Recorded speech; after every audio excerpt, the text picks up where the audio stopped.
सुंदर आहे तुझं नाव. पण तुमचं नाव काय?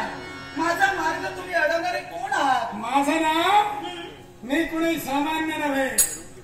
3.5 हात उंचीचा, काळ्या गेल्या रंगाचा, राकटलेल्या अंगाचा, हर हुंदरी ढंगाचा, बळत्या ताकदीचा, चढत्या अकलेचा असा तो मी.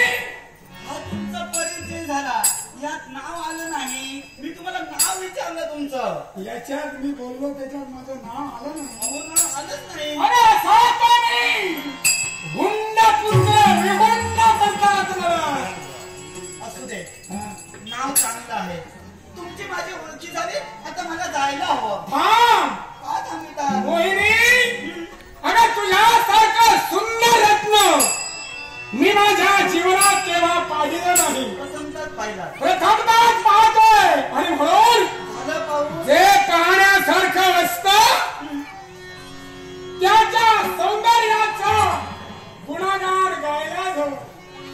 अगं मोहिनी, अगं तू सामान्य नव्हेच ग. अगं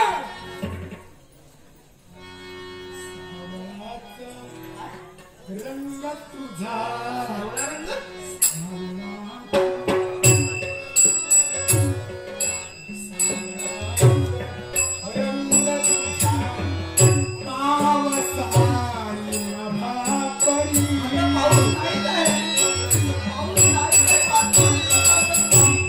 पडून गेला असेल, नाहीतर पडायचा बाकी असेल.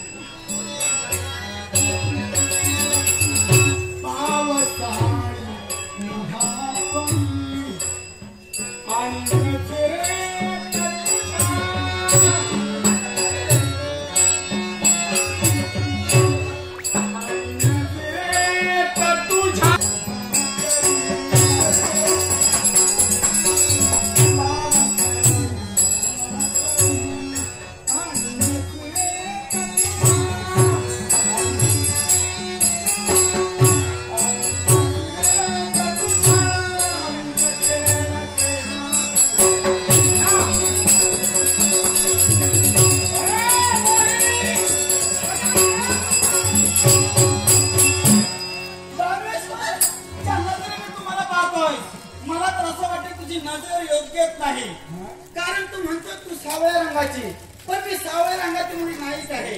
मी आहे ती गोऱ्या रंगाची, आणि या गोऱ्या रंगावर घुमण्याचा प्रयत्न मुलीत करू नको. हे गोरी, तुझा रंग गोरा आहे. तुझ्या रंगाच्या असण्याला महत्व नाही, माझ्या दिसण्याला महत्व आहे. मला ते दिसतं ते खरं, तुझं असतं ते म्हणूनच सारं विश्व फसत असतं. ज्याप्रमाणे तुला मी सावळ्या रंगाची दिसते, त्याप्रमाणे मुलीत नसल्या कारणाने ही तुझी नीच वृत्ती आहे, ही वाईट आकांक्षा, पापी भावना मनात ठेवू नको.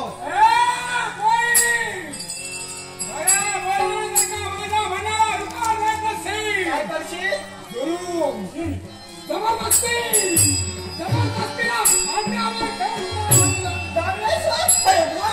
सोपे वाटे तुम्ही बोल बोलायला मुकाटे सोपे असतात, पण तुझ्या अर्जनात आणते शील कुठं जाण्याचा प्रत्येकाला विचार करायला हवा.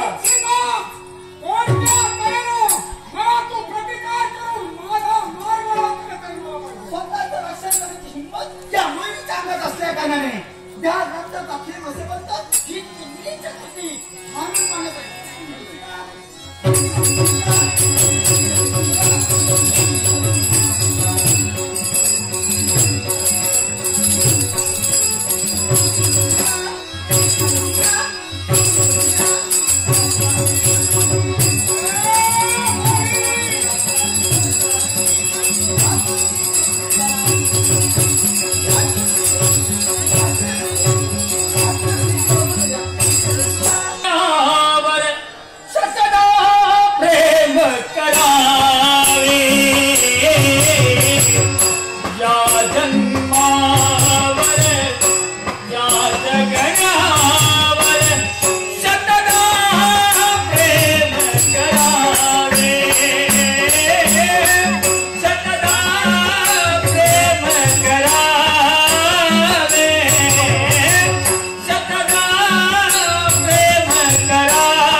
गजा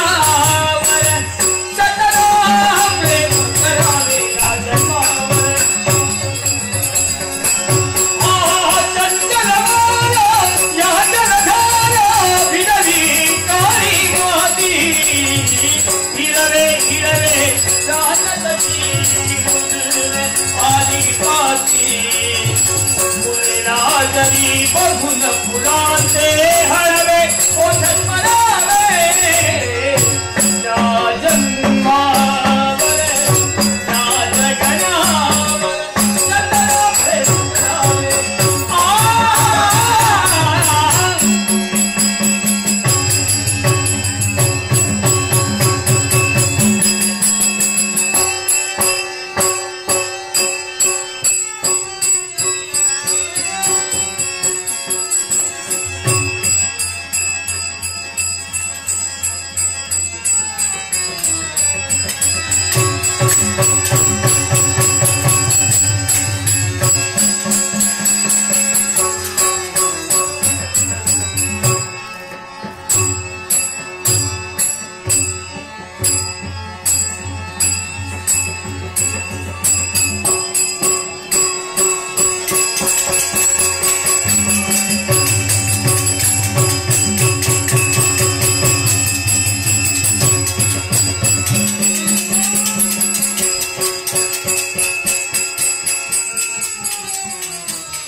काय शाबास तू शाबास मी शाबास हे शाबास तुम्ही शाबास तुम्हाला मी शाबासकी दिली कारण तुमचे पराक्रम मी पाहिलेच नंतर अनुभवले सुद्धा काय ग आणि विचार बदलले मला तणतणत होतीस गिरकी घेतले का फिरकी घेतले का काय ग आता जे उड्या मारत होतीस या बापाच्या घरच्या उड्या की मामाकडच्या उड्या सांगेन ना सर्व तर तुम्हाला सांगेन आणि विचार का बदलले माहिती का मला सांगा हो लग्न म्हणजे आयुष्याचा प्रश्न आहे आयुष्यभर आता तुमच्या बरोबर राहायचं आहे मग अनोळखी तुम्ही मला मी तुम्हाला अनोळखी मग एकाएकी अनोळखी पुरुषाला अनोळखी स्त्री कशी काय होकार देणार म्हणून तुमची परीक्षा काय